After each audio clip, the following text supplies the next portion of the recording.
Let me get a little closer. The freaking chair leg is hitting the light leg. Oh my god, and I just knocked that workman over. He's probably dead now. Sorry. I know your wife is just gonna give birth to a child, but you won't be around to see it anymore. Oh, he just died again. There we go. Hello everyone, and welcome back to another custom Spotlight Showcase video. Today's installment isn't really a custom, but more of a modification, and it wasn't made by me. We're taking a look at my motorized turntable modded for me by Scarloey Boy, aka Arlo. So if you've been a fan of my channel for a while, you know that whenever I have to turn a turntable for a remake or an episode or whatever, I always use stop motion. While it is cool when it's fully edited, it takes forever to film, and it gets very, very tiring. I remember, I don't think this was for a YouTube video, I think it was for school, but I was doing some stop motion with the turntable, and I think I went through the entirety of Blue Mountain Mystery and almost the entirety of Tale of the Brave. I went through about 2 hours worth of Thomas stuff in the time that it took me to turn this turntable around. So it does get very, very strenuous, but the end result is actually pretty good. I'd always wanted to do a remake of Tenders and Turntables, but I knew getting those shots of James spinning was going to be near impossible, so I kept putting it off, and I never really did it. However, back in October, I was scrolling through Twitter when I came across a video from Arlo.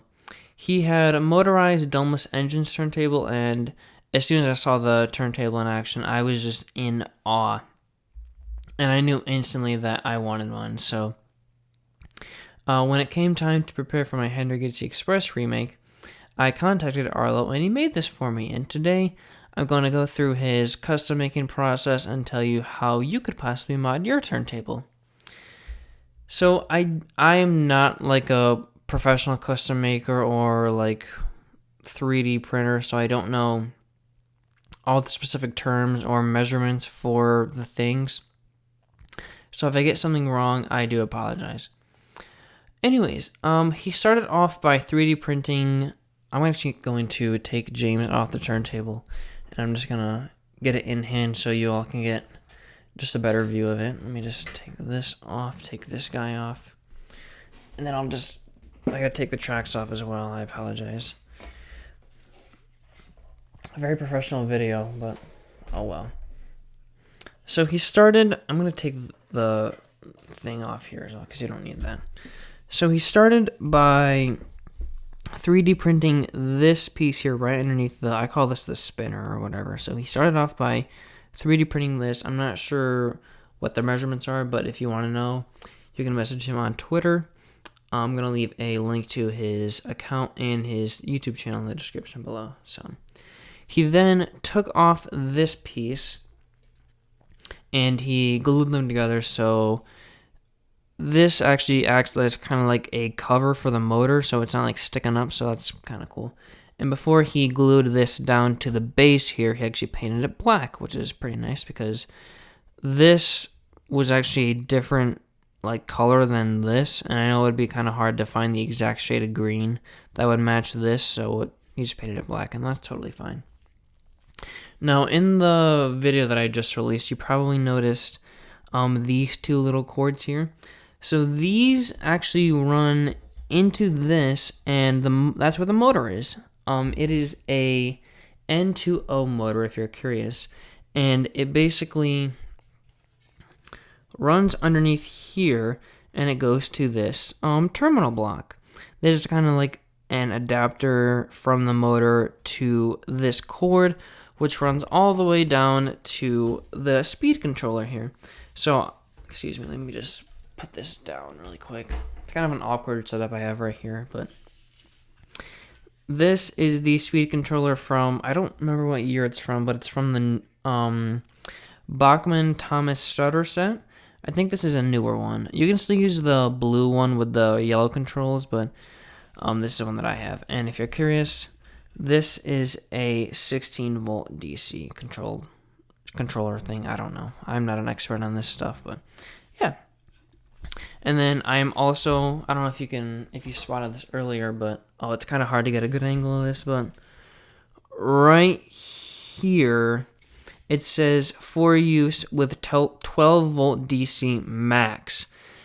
If you do use a cord that is more than 12, it should be fine for a couple of minutes, but if you use that as like your main cord, then the motor's going to get burned out. If you want to tell what plug you have, just look at the outlet here, and right next to output it'll say 12 volts or 16 volts or whatever.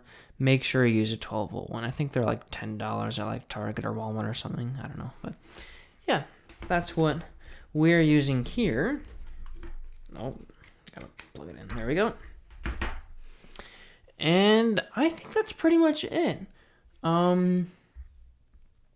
Before I show it in action, I do want to tell a bit of a funny story. So back when Arlo first sent me this, I was really excited to like connect my controller and do some tests. And I opened the box to see if it worked, and it really didn't. So I'm going to throw up a video on the screen for you just to show you what it was like. It's just really weird. So here's that video.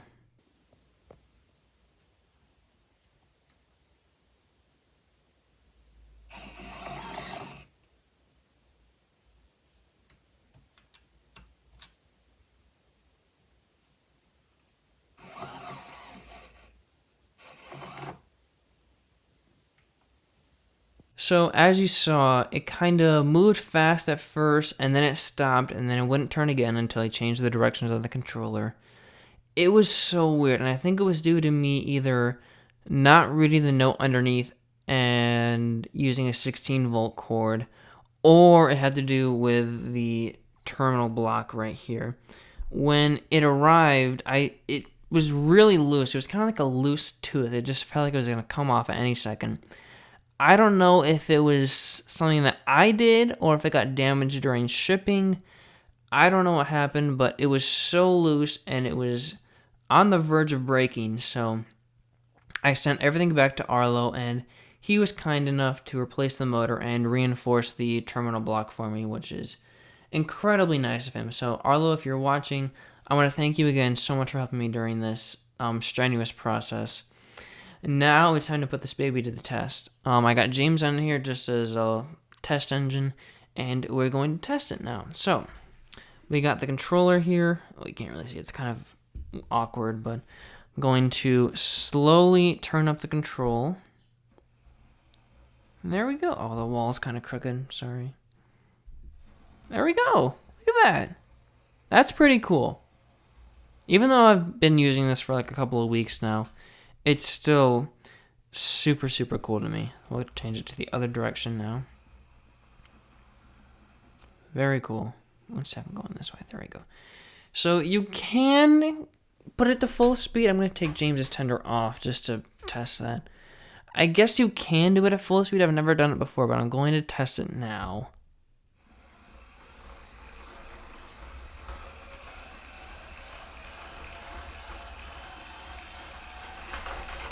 Yeah, that kind of happens. I don't really want to do that for long because I don't want to burn out the motor or anything. But I suppose you could do that, and if I do a Tenders and Turntables remake, I probably will have to do that. So, yeah, I don't advise it though. Just if you're gonna play with it normally, just have it go like this kind of speed. Yeah. I think that's about it. It's a super, super cool modification, and it'll make your life so much easier if you're used to doing stop motion or like using your hand to turn this. It just works so good. Although the one problem is that it's kind of hard to disguise this cord, or disguise it, like hide underneath the rocks. I had to like tape it down to the table here. The only problem with that is that it kind of rips up the paper when you take it off, but whatever. And I think that's it for today. Again, I want to give a huge shout out to Arlo, aka Scarlowy Boy, for modifying this for me. His Twitter and his YouTube channel is linked down below, so if you want to have your turntable modded, shoot him a message. I don't think this will work for the brown turntable or the 90s wooden one where the outside is wood and the middle is plastic. but the red one, this one, and any of the Mattel ones should work just fine, but you'll have to talk to Arlo about that. Anyways, that's all for me, so I want to thank you guys again so much for watching. Thank you guys for watching my Henry Gets the Express remake. That was a very strenuous video to do, but you guys seem to really like it, so thank you for the support. Anyways, thank you guys for watching, and I will see you later. Goodbye!